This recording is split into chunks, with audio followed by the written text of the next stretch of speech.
Welcome to the Project Be Better podcast, where I draw wisdom and inspiration from everyday interactions.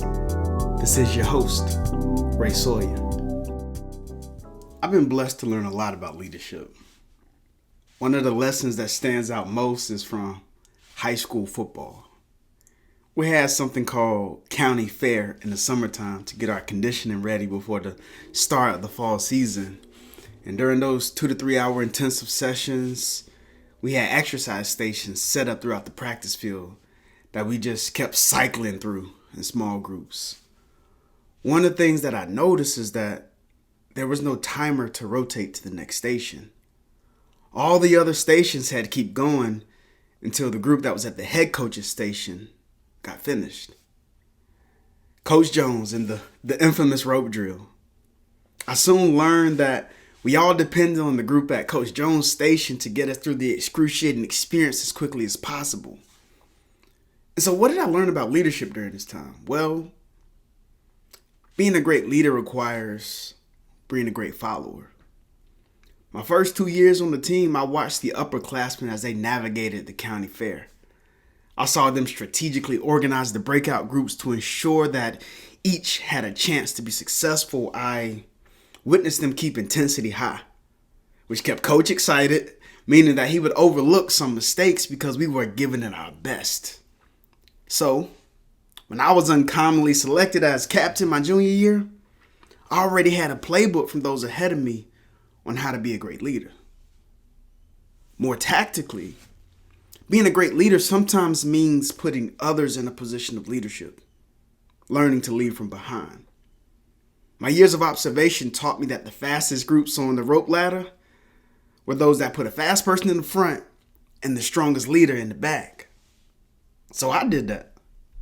I put somebody in front to set the pace, and I was in the back biting at the heels of everybody, encouraging them to get through the drill as quickly as possible. To be this type of leader, I had to constantly observe who was capable of being in the front. Let's call them an emerging leader. And it was my duty as captain to give them the space to actualize their leadership potential. And as the last person in line, it was my responsibility to see everything that was happening. I could notice who needed to specifically have their name called out and motivate them to go harder. I could see who was getting after it and celebrate them. And if for some reason my team was slow finishing the drill and the rest of the other stations suffered, the accountability rested on me because I was the last person to finish. This is leadership in action. 1, always being observant. 2, demonstrating capacity as a follower first. 3, harnessing the power of leading from behind.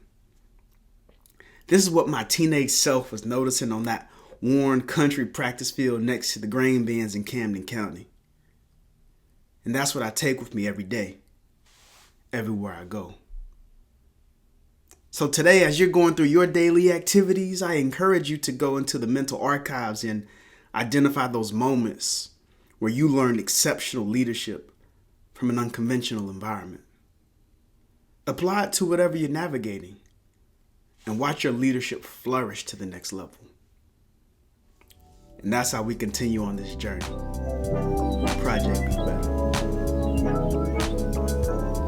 My perspectives are like a buffet. Only take what you can eat. But try something new sometimes.